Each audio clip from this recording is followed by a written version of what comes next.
નમસ્કાર મિત્રો, આજના વિડીયોમાં તમારું સ્વાગત છે। મિત્રો, ધોરણ 3 થી 8ની સત્રાંત પરીક્ષા પૂરી થઈ ગઈ છે। તેનું રિઝલ્ટનું કામ પણ પૂર્ણ થવાને આરે હશે। હવે જ્યારે તમે આ સત્રાંત પરીક્ષા છે એને ઓનલાઈન એન્ટ્રીમાં લઈ જાઓ છો, ઓનલાઈન એન્ટ્રી કરો છો, ત્યારે આપણે ઘણી બધી વાતોને સમજતા નથી અથવા તો એ હિડન ફેક્ટ્સ હોય છે તે જાણતા નથી હોતા। તો આજે હું થોડાક એવા હિડન ફેક્ટ્સ લઈને આવ્યો છું, માહિતી લઈને આવ્યો છું કે જે તમને પણ ખબર નહીં હોય જ્યારે તમે સેટની એટલે કે સત્રાંત પરીક્ષાની ઓનલાઈન એન્ટ્રી કરતા હશો।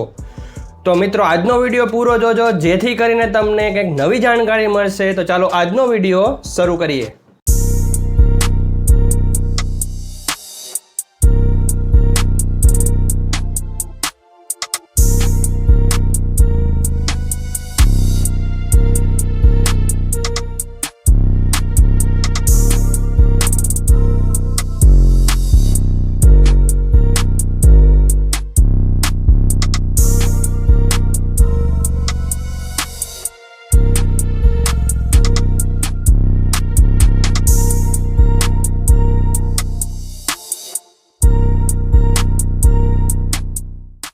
મિત્રો, સત્રાંત પરીક્ષાને લઈને ઓલરેડી ઘણા વિડીયો મેં બનાવેલા છે કે તેની ઓનલાઈન એન્ટ્રી કઈ રીતે થાય છે, તે ઓનલાઈન એન્ટ્રીમાં કઈ કઈ માહિતી આપવામાં આવતી હોય છે, તે તમામ વિડીયોઝ તમને નીચે ડિસ્ક્રિપ્શનમાં મળી જશે, ત્યાંથી પણ તમે જોઈ શકશો। હવે તે જોતા પહેલાં તમે જો આ ચેનલને સબસ્ક્રાઈબ ન કરી હોય તો સબસ્ક્રાઈબ કરી બેલ આઇકોન દબાવી દેજો, જેથી કરીને તમને નવા અપડેટ્સ હું દરરોજ તમને આપતો રહું અને તમને ટાઈમ ટુ ટાઈમ મળતા રહે, જે હું દરરોજ અપલોડ કરું છું સાંજના 7 વાગ્યા પછી। હવે આજના વિડીયોની વાત કરીએ તો મિત્રો, તમે જોઈ શકો છો કે જ્યારે પણ આપણે ઓનલાઈન એન્ટ્રી વિદ્યાર્થીઓના પેપરના માર્ક્સની કરતા હોય છે ત્યારે ઘણી બધી બાબતો આપણે ચૂકી જતા હોય છે। જેમાંથી પહેલી બાબત મારા ધ્યાનમાં આવી છે કે જ્યારે તમે સ્ક્રીનમાં આવી રહ્યો છે, મોબાઈલ સ્ક્રીનનું રેકોર્ડિંગ મેં ચાલુ કરી દીધું છે કે જ્યારે તમે ઓનલાઈન એન્ટ્રી કરો છો ત્યારે જે ક્વેશ્ચન હોય છે એ ક્વેશ્ચન 1, ક્વેશ્ચન 2 એ રીતના લખેલા હોય છે। એ રીતના જે ક્વેશ્ચન ઉપર તમે ક્લિક કરશો આ રીતે, તો ક્લિક કરતાની સાથે જ તેની જે અધ્યયન નિષ્પત્તિ છે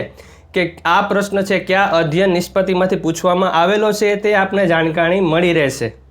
જેમ કે અહીંયા તમે જોઈ શકો છો કે ક્વેશ્ચન 2, ક્વેશ્ચન 3 ઉપર જેમ આપણે સિલેક્ટ કરતા જઈએ છીએ તેમ તેની જે અધ્યયન નિષ્પત્તિ છે તે પણ આપણે જોઈ શકીએ છીએ। તો આ એક હિડન ફેક્ટ્સ હતું, તે આપણને ખબર કદાચ નહીં હોય। હવે જે બીજું જોવાનું છે એ છે કે કોઈ વિદ્યાર્થીના માર્ક્સ છે તે ભૂલથી ખોટા એન્ટર થઈ ગયા છે તો તેને આપણે સુધારી શકીએ છીએ, અપડેટ કરી શકીએ છીએ।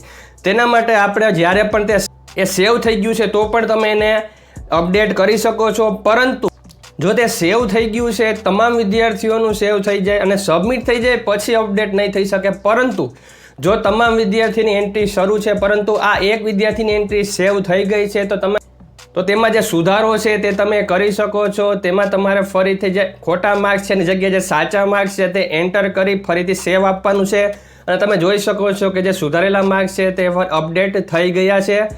તો એક વાતનું ધ્યાન રાખવાનું, જો બધા વિદ્યાર્થીનું સેવ થઈ પછી છેલ્લે આપણે જે સબમિટ આપીએ છીએ તેની પહેલાં આ કામ કરવું જરૂરી છે। સબમિટ આપ્યા બાદ કોઈ પણ પ્રકારનો સુધારો કે અપડેટ થશે નહીં, એ ખાસ ધ્યાન રાખવાનું છે। હવે મિત્રો, આપણે ત્રીજું જોવાનું છે કે આપણે જે તે ધોરણની એન્ટ્રી કરતા હોય છે તેમાં ધારો કે 17 વિદ્યાર્થીઓ છે અને 3 વિદ્યાર્થીઓની એન્ટ્રી થઈ ગઈ છે। હવે આપણે કંઈક જરૂરી કામ આવ્યું છે તો આપણે તે મૂકી શકીએ છીએ એન્ટ્રીને અને પોતાનું જરૂરી કામ કરી શકીએ છીએ, અને જ્યારે પણ આપણે ફ્રી થાય એટલે તરત જ આપણે આ કામ કરી શકીએ છીએ। એટલે આપણી જે જૂની એન્ટ્રી છે તે રદ થતી નથી, તે તો રહેશે જ। પરંતુ હા, એક વાતનું ધ્યાન રાખવાનું છે કે જો કોઈ વિદ્યાર્થીની એન્ટ્રી કરતા હોય, 3 પ્રશ્ન એન્ટ્રી થઈ ગઈ છે તો તેને અધૂરી નથી મૂકવાની, તે એન્ટ્રી પૂરી કરી દેવાની છે અને ત્યારબાદ ફરીથી તમારે એન્ટ્રી શરૂ કરવાની છે અને ચોથા વિદ્યાર્થીથી એન્ટ્રી કરી શકીએ છીએ। તો આ એક અપડેટ, કોઈ પણ વિદ્યાર્થીઓ ધોરણનું આખી એન્ટ્રી કરવાની એક સાથે જરૂર નથી, તમે કોઈ પણ વિદ્યાર્થીઓની એન્ટ્રી કરી ફરીથી તે એન્ટ્રીને કન્ટિન્યુ કરી શકો છો અને છેલ્લે સેવ આપી સબમિટ આપવું જરૂરી છે। જો સબમિટ આપશો તો જ તમારી એન્ટ્રી છે એ ગણાશે અને રજિસ્ટર થશે ગાંધીનગર, નહીં તો તે એન્ટ્રી બાકી બોલશે। તો આ વસ્તુ ખાસ ધ્યાન રાખવાની છે, તમામ વિદ્યાર્થીઓને સબમિટ આપવું જરૂરી છે। તો મિત્રો, આજનો વિડીયો હતો એ આ અપડેટને તો વિડીયો કેવો લાગ્યો જરૂર કહેજો। વિડીયો ગમ્યો હોય લાઈક કરી દેજો, ચેનલ સબસ્ક્રાઈબ કરી બેલ આઇકોન દબાવી દેજો, જેથી કરીને તમને નવા અપડેટ્સ મળતા રહે। થેન્ક યુ વેરી મચ, જય શ્રી કૃષ્ણ।